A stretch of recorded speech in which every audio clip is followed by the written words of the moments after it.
How much control does Obama have over the modern Democrat?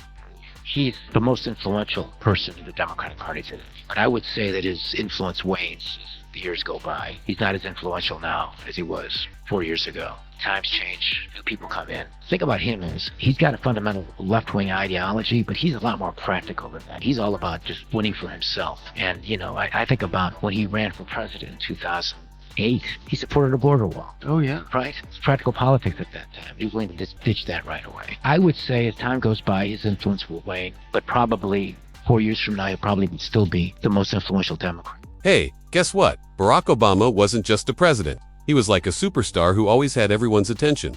He's super charming, gives awesome speeches, and the news loves him, so his story feels like a shiny bubble pretty but maybe not super solid. He used to talk a lot about making things better, but now it seems like he's just repeating old ideas. Behind all his cool talk and big smiles, though, some stuff he did doesn't quite add up. And now, Tucker Carlson is starting to point that out, and it's not looking so great. The amazing thing is that Barack Obama, I was there.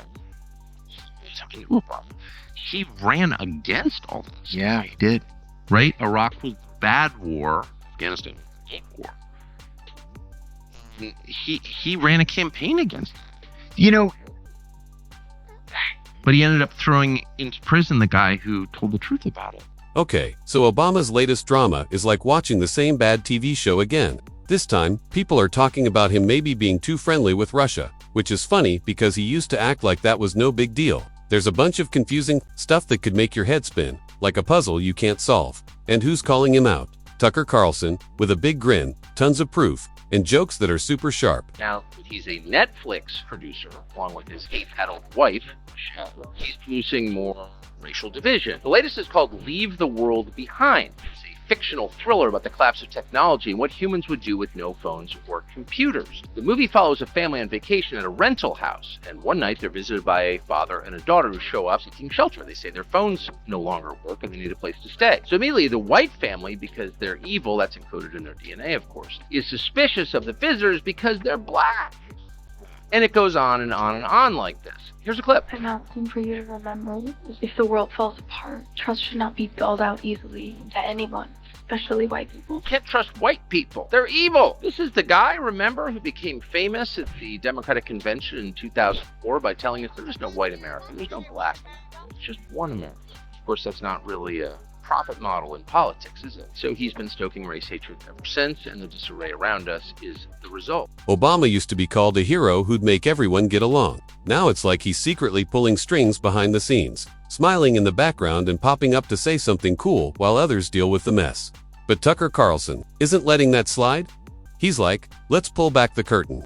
And he does it in a big, bold way. Between 1917 and the election of Barack Obama, 3 Americans were charged with espionage for speaking to the press.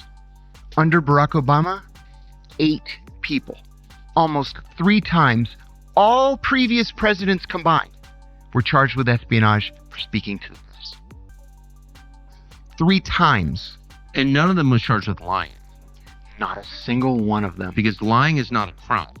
That's right. Telling the truth is. That's all you need to know. You can't support a system in which telling the truth is and lying is rewarded. Let's talk about this Russia thing again. For years, the news was all about Trump and Russia, but that story fell apart fast, like a wobbly block tower. Meanwhile, Obama's own Russia connections are like a fishy smell nobody talks about. It's like he's acting all high and mighty while doing stuff he shouldn't. The Cy Hirsch piece, here's the clip notes. Obama colludes with Nancy Pelosi and Hakeem Jeffries and Schumer. Sunday morning calls Biden and says, you're done. Kamala's gonna 25th Amendment you, and you gotta step aside. And who places the call? Obama. Obama does. So Obama calls the sitting president and tells him, you're done. Then tells Kamala Harris, you're the nominee, but if you don't gain traction, if you're not popular, we're gonna take you out. I mean, it's all shocking. Tucker doesn't make up crazy stories. He just follows the clues. Like Obama had secret meetings with important people from other countries. And his trips after being president always seemed to happen when big world stuff was going down. Plus, some private talks led to news stories that made Obama look good. Tucker lays it all out like a big Thanksgiving dinner, but with way more shade. You see the video of Biden at the debate in 2007, announcing that Barack Obama had an AIDS test. I know Barack got tested for AIDS. Remind me. It's the funniest video ever. Biden said, well, I think, AIDS is a real problem in the African American community. And the community's engaged in denial. And I think we should all get AIDS tests. I mean, Barack Obama had an AIDS test. I know Barack got tested for AIDS. There's a good one of Obama being like, I hate you. It's an important thing.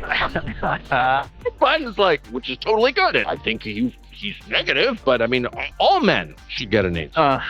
There's no shame in being tested for AIDS. Then there's Obama's legacy. He used to talk so smoothly, but now he's like that guy who keeps giving advice to the new president, even though he left the job years ago. Tucker says Obama acts like he's still running for president, telling everyone to save the planet while chilling in a fancy beach house. Remember his healthcare plan? It made insurance cost more for lots of people, and it was super confusing, like waiting forever at the DMV. Tucker digs into all the promises Obama didn't keep, which cost tons of money and didn't work great. Oh, and spying.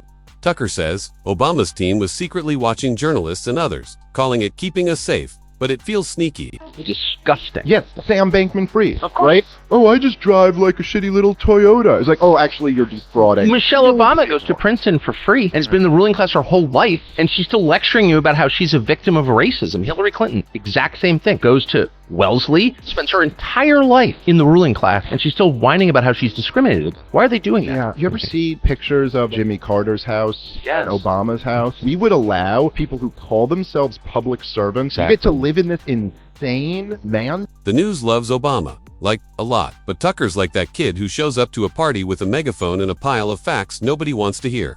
He says Obama acted super fancy, sipping fancy drinks and saying big words instead of taking responsibility. Plus, he made tons of money from speeches and Netflix deals, acting like an activist, but not really doing much. On world stuff, Tucker says Obama's time as president was full of mistakes, like drone strikes and bad decisions that got him a Peace Prize for giving speeches.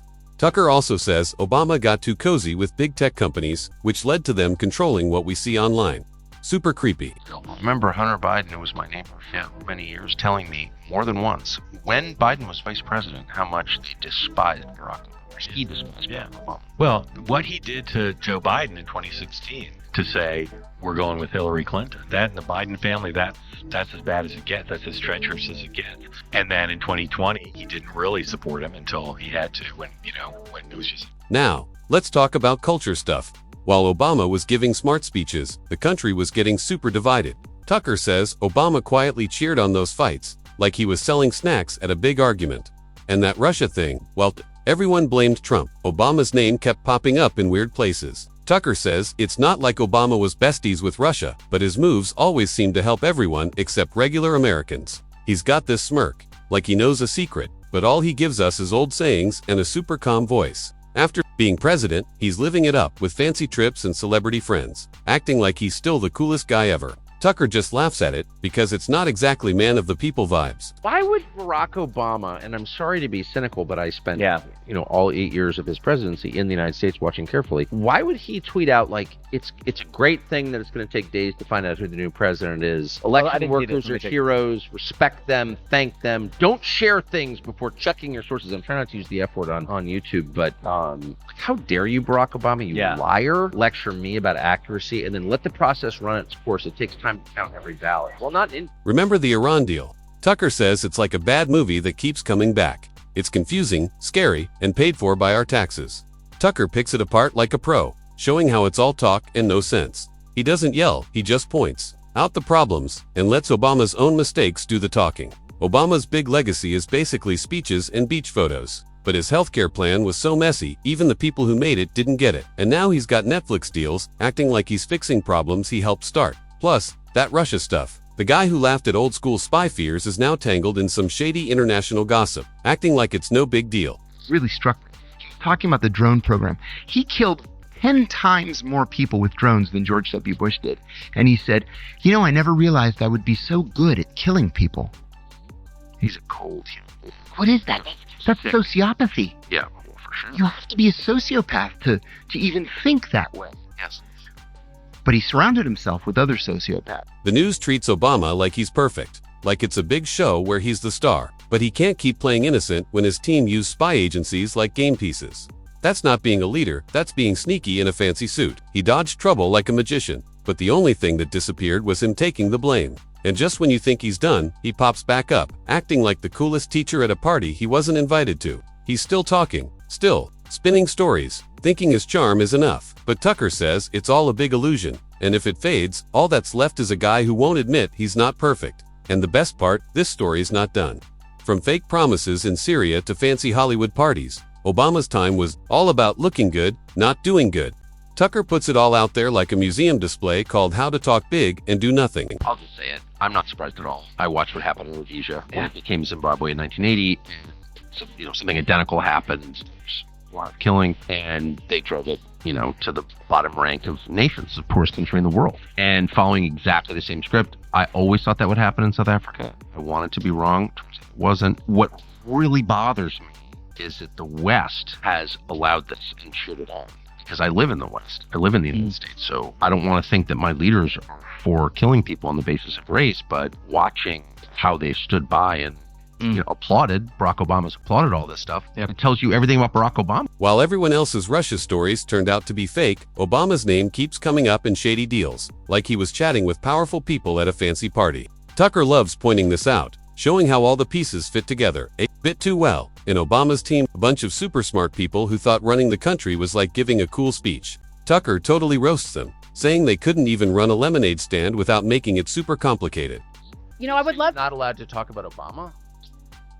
Not if you don't follow the narrative. If I had said, listen, I grew up in a biracial household, but I'm a black woman, I would probably still have a job. But I just think it's, maybe I'm overthinking or perhaps underthinking it, but it does seem very strange. Like, I thought the whole point of the melting pot idea was that we're all people inside, and that the left is certainly not against people of different races getting together and having...